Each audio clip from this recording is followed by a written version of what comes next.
Tata group एक ऐसा नाम जिसे शायद ही कोई नहीं जानता होगा, क्योंकि इनके द्वारा बनाए गए प्रोडक्ट हर जगह मौजूद है। अगर आप घर में देखते हैं तो आपको पता चलेगा आपके घर में खाना बनाने के लिए टाटा नमक है और चाय बनाने के लिए टाटा टी प्रीमियम है। या फिर अगर आप बाहर रोड पर देखोगे तो वहाँ भी टाटा मोटर्स है, या आसमान में उड़ते प्लेन को देखोगे तो वहाँ भी एयर इंडिया है। और यहाँ मुंबई में स्थित आइकॉनिक ताज होटल तो पूरी दुनिया में फेमस है। इन सबको टाटा ग्रुप ही ओन करता है। पूरे इंडिया में 100 से भी ज्यादा कंपनी है जो पूरे इंडियन मार्केट को कैप्चर करके बैठी है। चाय से लेकर नमक तक या फैशन से लेकर पावर तक हर जगह टाटा ग्रुप है। टाटा नाम सुनते ही सबसे पहला ख्याल रतन टाटा का आता है और हमें लगता है टाटा ग्रुप इतना आगे रतन टाटा की वजह से पहुंचा है, लेकिन ये बिल्कुल गलत है। इनमें इनका कंट्रीब्यूशन तो है, लेकिन टाटा ग्रुप की कामयाबी की कहानियां पिछले 150 साल से है। आज के इस वीडियो में हम जानेंगे कैसे रतन टाटा के परदादा जमशेदजी टाटा ने केवल 21,000 रुपए से टाटा ग्रुप को इतना आगे बढ़ाया कि आज के टाइम पर 150 से भी ज्यादा कंट्री में इनका प्रोडक्ट को एक्सपोर्ट किया जाता है। 2026 के एस्टिमेट के हिसाब से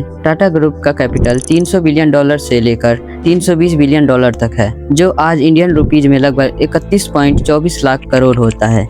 इतने सारे रुपए इनको 24 से भी ज्यादा प्रोडक्ट या सर्विस देने के बाद मिलता है। व्हीकल से लेकर ज्वेलरी तक, नमक से लेकर चाय तक या एयरलाइन से लेकर रियल एस्टेट तक हर जगह इनके प्रोडक्ट मिलते हैं। कहानी की शुरुआत 1868 से होती है, जहां जमशेद जी ने अपनी पहली ट्रेडिंग कंपनी की शुरुआत 29 साल की उम्र में की थी। लेकिन इनके द्वारा बेचा गया कॉटन ज्यादातर एक्सपोर्टेड होता था और कुछ टेक्सटाइल मिल्स खरीद कर कपड़े के रूप में बेचते थे। यही उन्होंने सोचा क्यों ना कॉटन सेल के साथ साथ टेक्सटाइल मिल भी लगाया जाए। लेकिन यहाँ सबसे बड़ा प्रॉब्लम पैसों की तंगी थी और उस टाइम इतने सारे पैसे नए बिजनेस में लगाना बहुत रिस्की था। लेकिन उस टाइम उन्होंने एक बैंकरप्ट ऑयल मिल सस्ते दामों में खरीदकर उसको कॉटन मिल में कन्वर्ट करके चलाने लगे। 2 साल बाद उन्होंने उस मिल को बेचकर नई मैन्युफैक्चरिंग मिल नागपुर में बनाया और इसका नाम एम्प्रेस मिल रखा गया। मुंबई से इतना दूर नई मिल बनाने पर लोगों ने बहुत सारे ताने मारे, लेकिन जमशेद जी ने प्लानिंग करके नागपुर में मिल बनाया था, क्योंकि कॉटन का ज्यादातर फसल नागपुर के आसपास होती थी, जिसके कारण उनको रॉ मटेरियल से रिलेटेड कोई प्रॉब्लम नहीं होती। और कॉटन बनाने के लिए बहुत सारे पानी की जरूरत होती है, लेकिन इनको इनका भी सामना नहीं करना पड़ा, क्योंकि वहाँ पर बहुत सारी रिवर थी। लेकिन इनको यहाँ सबसे बड़ी प्रॉब्लम का सामना करना पड़ा,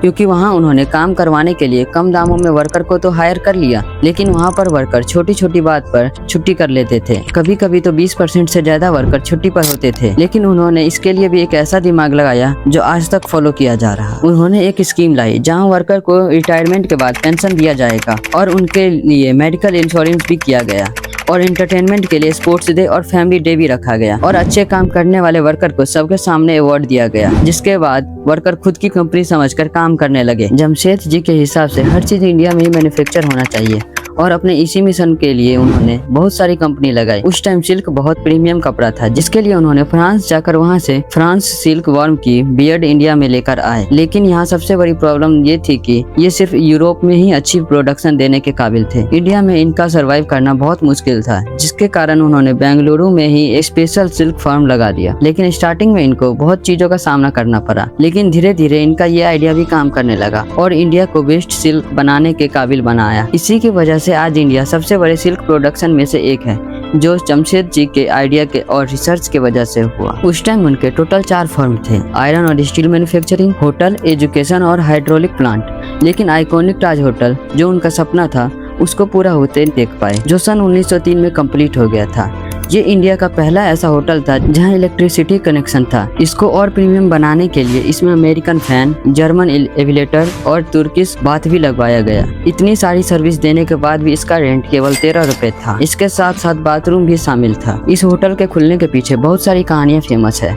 अगर आपको अच्छे से प्रॉपर समझना है तो कमेंट में बता देना, मैं इस पर कंप्लीट वीडियो बना दूंगा। उसके बाद उन्होंने इंडिया में स्टील मैन्युफैक्चरिंग के लिए पूरे इंडिया में आयरन रिवर्स को ढूंढना शुरू कर दिया और 13 साल की खोज के बाद बंगाल में इनको आयरन रिवर्स मिल गया। उसके बाद 1899 में वहां पर इनका काम शुरू कर दिया गया, लेकिन वो बनते हुए नहीं देख पाए, क्योंकि 1904 में जमशेद जी की डेथ हो गई। उसके बाद उनके सपने को दोराबाजी टाटा ने आगे बढ़ाया और 1907 में आयरन एंड स्टील कंपनी को स्थापित किया गया, जिसे आज हम टाटा स्टील के नाम से जानते हैं। ये इंडिया का फर्स्ट स्टील प्लांट था और वर्ल्ड वॉर 1 में ब्रिटिश ने इसी से अपना अपना स्टील डिमांड को पूरा किया। उसके बाद 1910 में पहली टाटा पावर लगी। उसके बाद Indian institute of science Bengaluru में ओपन किया गया, क्योंकि पूरी दुनिया में साइंस बहुत तेजी से फैल रहा था और इंडिया कहीं पीछे न रह जाए, इसलिए उनको ओपन किया गया। और इसी इंस्टीट्यूट ने इंडिया को फर्स्ट कंप्यूटर और फर्स्ट एयरक्राफ्ट बनाने में बहुत हेल्प की। और सबसे बड़ी बात, टाटा ग्रुप अपनी तरक्की के साथ साथ अपने वर्कर का भी पूरा ख्याल रख रहे थे। उन्होंने वर्कर के काम को अब 8 घंटे कर दिया ताकि वो अपने फैमिली के साथ टाइम स्पेंड कर सके, और आज तक ये पॉलिसी अपनाई जा रही है। उसके बाद जे.आर.डी. टाटा के हाथ में टाटा ग्रुप आ गया। जे.आर.डी. टाटा का एविएशन में काफी एक्सपीरियंस था, जिसकी वजह से इंडिया को अपनी पहली एयरलाइन मिली, और इसका पहला ड्राइव जे.आर.डी. टाटा ने खुद किया था और अपने नाम पर फर्स्ट कमर्शियल पायलट किया। लेकिन 1947 के बाद इसको गवर्नमेंट ने अपने नाम कर लिया और इसका नाम चेंज करके एयर इंडिया रख दिया। उसके बाद 1939 में टाटा केमिकल के नाम से एक कंपनी की शुरुआत हुई। उसके बाद 1947 में टाटा मोटर्स की स्थापना हुई, जो कई मॉडल की कार, ट्रक और दूसरी व्हीकल बनाता है, और टाटा मोटर्स आज भी इंडिया की मोटर इंडस्ट्री में बड़ा नाम है। इसके बाद 1960 में इन्होंने इंडिया की पहली सॉफ्टवेयर और IT कंपनी यानी टाटा कंसल्टेंसी सर्विस बना दी। उसके बाद उन्होंने 1984 में टाटा टी प्रीमियम को लॉन्च किया, क्योंकि उस टाइम चाय का इंडिया में बहुत डिमांड हो रहा था। इसी को पूरा करने के लिए ये कदम उठाया। लेकिन अब जे.आर.डी. टाटा की काफी एज हो गई थी, इसलिए उन्होंने USA से एक फैमिली मेंबर को इंडिया बुलाया, जिसे हम रतन टाटा के नाम से जानते हैं।